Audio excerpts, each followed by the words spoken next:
Hola chicos de octavo grado, estamos en nuestra semana número 21 y en este día veremos el contenido 2.2, ángulos correspondientes y ángulos alternos.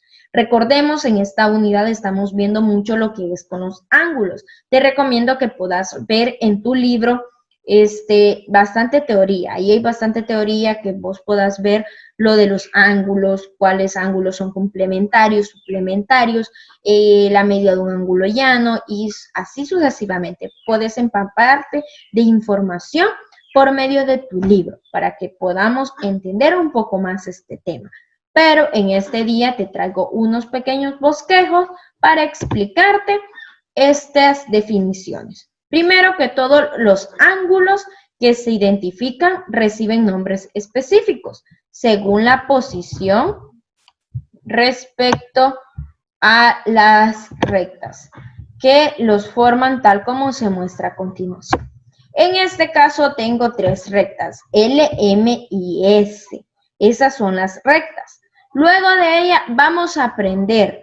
Si observas, se forman muchos ángulos. En este caso se están formando 8 ángulos. Y vamos a aprender. Cada uno de esos ángulos tienen nombres específicos y también cumple con ciertas características específicas. Por ejemplo, ángulos internos. ¿A qué se le llama un ángulo interno? Y estamos viendo que, como la palabra lo dice, los ángulos que van dentro de esa figura. En este caso serían los ángulos que están dentro de estos cortes, ¿verdad? Tengo B, C, E y H. Esos serían los ángulos internos. También hay ángulos externos, que la palabra lo dice, van a estar fuera de, ¿verdad? En este pequeño bosquejo, los ángulos que cumplirían con ser externos serían A, D, F y G. Luego de eso ya hemos identificado ángulos internos, ángulos externos. Vamos a ver ahora otra de las propiedades y es correspondientes. Ángulos correspondientes.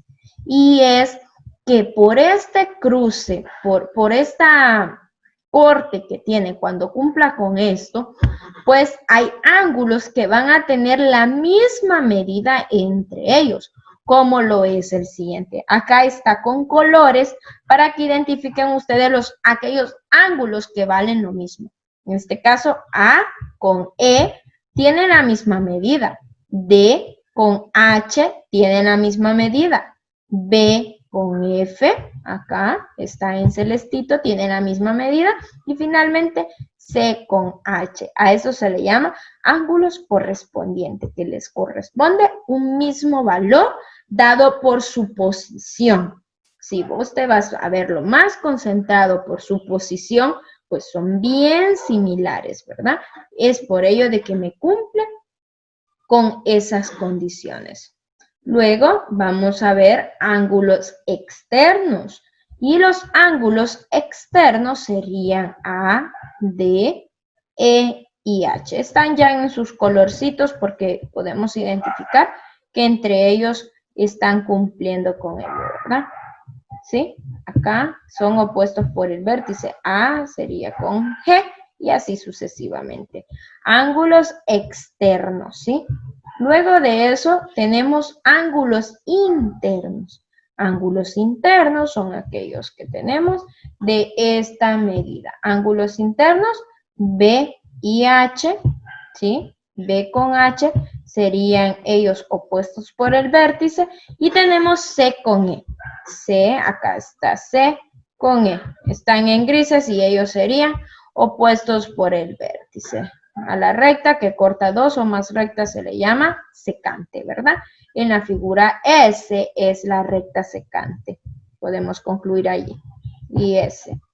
Luego vamos a un problema. El problema me dice en el siguiente diagrama, que es el diagrama que tenemos a nuestra derecha, vamos a resolver tres cosas que nos solicitan. La primera es los ángulos que se encuentran entre las rectas L y M. ¿Cuáles son los ángulos que se encuentran entre esas rectas? La recta L y la recta M. Número 2, los ángulos que no están entre esas rectas, que no están entre la recta L y M. Y número 3, los ángulos que se encuentran a la izquierda y a la derecha de S, que es la recta secante. Número 1, los ángulos que se encuentran entre las rectas.